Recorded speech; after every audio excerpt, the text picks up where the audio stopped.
जो है वो ग्लोबल लैंग्वेज है। हर दस्तावेज जो है देश के अंदर नहीं, मेरा सवाल है कि उसको किस भाषा में किया गया? उसको अंग्रेजी में करना जरूरी है, अंग्रेजी और हिंदी में किया गया। आप किस तरह से कह सकते हो इंग्लिश में तो किया नहीं गया, वो उर्दू में किया गया।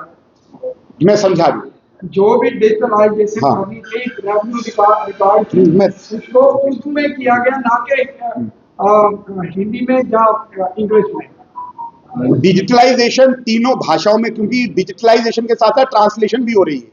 ट्रांसलेशन तीनों भाषाओं में है, इंग्लिश में भी है, हिंदी में भी है, उर्दू में भी। किसमें किया गया? उर्दू में किया गया या इंग्लिश में किया गया या हिंदी में किया गया? क्योंकि ये प्रोसेस चल रहा था, क्योंकि बहुत बड़े स्तर पर कई ऐसे कानून हैं, 900 से ज्यादा कानून थे जिनको जो रिपील हो गए, और कई ऐसे डिसीजन और एडमिनिस्ट्रेटिव ऑर्डर्स के माध्यम से कई चीजें ठीक करने का काम, जिसका मैंने एक रेफरेंस भी किया डिमिस्टिफिकेशन का, कि उर्दू के अंदर भी इतनी हार्श शब्दावली है जो उर्दू जानने वाले को भी नहीं आएगी, पर उस शब्दावली को की आज क्या उपयोगिता है, जबकि देश बढ़ रहा है।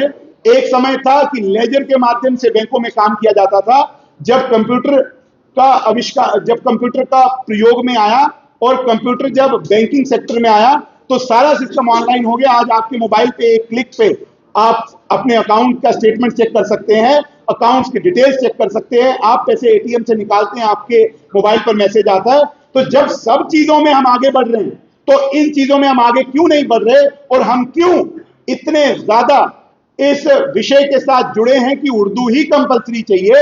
ये कहीं ना कहीं एक साजिश है। आज के आरबीआई बैंक के कुछ मैसेज जो है उर्दू में आते हैं, वो क्यों आते हैं? क्रिएट किया गया, जबकि यहाँ की ऑफिशियल लैंग्वेज 2019 से पहले अंग्रेजी और उर्दू थी, पर 2020 के बाद जब हमारी स्टेट ऑफिशियल लैंग्वेजेस 5 हो गई, आज आपको मैसेजेस जो हैं हर भाषा में मिलेंगे, सिर्फ उर्दू में नहीं मिलेंगे।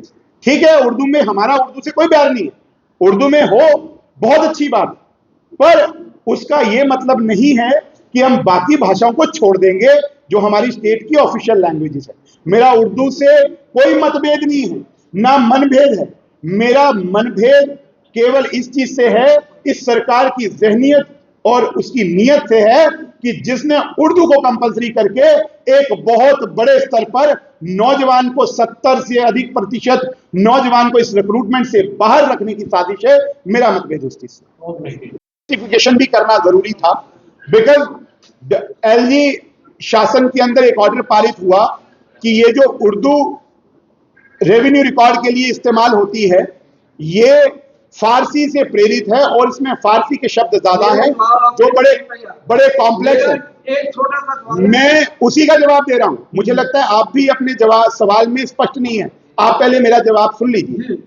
डिमिस्टिफिकेशन होना पहली जो प्राथमिकता थी, और उसके साथ साथ डिजिटलाइजेशन तीनों भाषाओं में किया गया था। रामटेक करके कंपनी थी, उसने यहां पर उसको टेंडर दिया गया, उसने बहुत बड़ा रिकॉर्ड को डिजिटलाइज किया था, पर वहां पर भी रेवेन्यू डिपार्टमेंट के अंदर एक बहुत बड़ा नेक्सस है जिसने उसको नहीं होने दिया, और वो लिटिगेशन हुआ और उसको बाहर किया गया। अब एक नई कंपनी आई है, वो डिजिटलाइजेशन कर रही है। डिजिटलाइजेशन तीनों भाषाओं में हो रहा है, इंग्लिश में भी हो रहा है, हिंदी में भी हो रहा है, और उर्दू में ऑलरेडी उर्दू का डिमिस्टिफिकेशन भी हो रहा था। पर जब से ये सरकार आई है, उसके बाद इस प्रोसेस को स्टॉल कर दिया गया।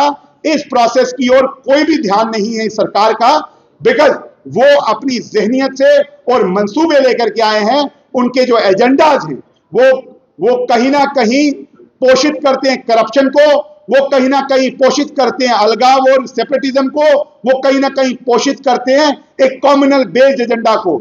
इसीलिए हम लोग इसके विरुद्ध यहां पर बैठे हैं कि आज जरूरत है, अगर आपको रिक्रूटमेंट फेयर करनी है तो इस आइन को मानने की, और आइन के विरुद्ध करेंगे तो नौजवान सड़कों पर अपने अधिकारों के लिए उतरेंगे। एलजी के साथ मिले आप, तहसीलदार बड़ा, ये सरकार जवाब दे। एसीआर बड़ा या ना तहसीलदार बड़ा, ये सरकार जवाब दे। डिप्टी कमिश्नर बड़ा या ये नायब तहसीलदार बड़ा, या ये जवाब दे डिवकॉम बड़ा या नायब तहसीलदार बड़ा।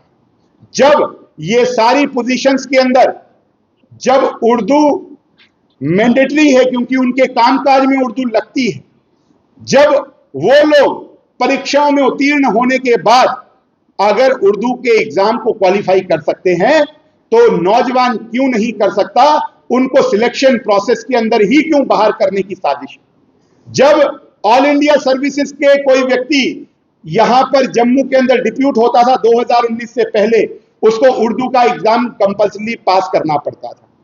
जब कोई नौजवान हमारे यहां के आईएएस ऑफिसर बन रहे हैं, जब तमिलनाडु जाते हैं या महाराष्ट्र काडर में जाते हैं तो वहां पर जो स्टेट ऑफिशियल लैंग्वेजेस होती हैं उनको उनका एग्जाम पास करना पड़ता है।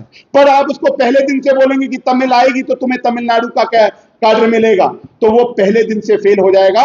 ये एक साजिश है, इसीलिए मैं बार बार कह रहा हूं, इसलिए समाज के बुद्धिजीवी कई अपने मंतव्य, अपने राइटअप और अपने वोकली मीडिया के माध्यम से बार बार रख रहे हैं कि ये सरकार की सोची समझी साजिश है। जब तहसीलदार जो है उसको उर्दू नहीं चाहिए केएस एग्जाम के लिए, जम्मू कश्मीर एडमिनिस्ट्रेटिव सर्विसेज के लिए, जब डीसी को नहीं चाहिए, एसीआर लगाने के लिए उर्दू कंपल्सरी नहीं है, डिवकॉम जो एपिलेट अथॉरिटी है अंडर लैंड रेवेन्यू एक्ट, जो सब लैंड रेवेन्यू के केसेस सुनता है और उसके ऊपर आदेश देता है, एसीआर सुनता है और उस पर आदेश देता है, जब उसके लिए उर्दू कंपल्सरी नहीं है तो नायब तहसीलदार के लिए क्यों कंपल्सरी है? ये एक बहुत बड़ा आरोप है इस सरकार के ऊपर और इस सरकार को इस पर जवाब देना पड़ेगा। और अगर सरकार ने इस निर्णय को वापस नहीं लिया तो इस महीने के अंदर अंदर इस निर्णय को वापस नहीं लिया तो अगले महीने 1 तारीख से ये आंदोलन एक जन आंदोलन का स्वरूप लेगा और उसकी जिम्मेवारी सरकार होगी। अरुण जी, जिस तरह से इन पर डेडलाइन करने की कोशिश की गई थी 11 साल में, अगर आप अपने सपनों का आशियाना बना रहे हैं तो एराकॉट कंस्ट्रक्शंस है आपकी पहली पसंद, क्योंकि यहाँ सिर्फ टाइल्स, सैनिटरी और हार्डवेयर प्रोडक्ट्स की विशाल रेंज नहीं मिलती, बल्कि साथ में मिलते हैं ढेरों फ्री गिफ्ट्स, और वो भी हर शॉपिंग पर। एराकॉट कंस्ट्रक्शंस में ट्रेंडिंग और लेटेस्ट डिजाइनों की बड़ी रेंज है। एराकॉट कंस्ट्रक्शंस फिर ला रहा है अपने कस्टमर्स के लिए साल का सबसे बड़ा मौका। शॉपिंग करो और बन जाओ लकी विनर, क्योंकि इस बार इनाम सिर्फ ऑफर नहीं, एक जश्न है। और यही नहीं, इस बार आपको बिल्कुल नई Alto car, scooties, 10 smart mobile phone सहित अन्य शानदार इनाम जीतने का मौका भी मिल रहा है। तो देर किस बात की, आज ही आए एराकॉट कंस्ट्रक्शंस, जहां घर का सपना भी पूरा होता है और शॉपिंग बनती है फायदेमंद। जम्मू कश्मीर की खबरों के लिए जुड़े रहिए जीके अपडेट के साथ।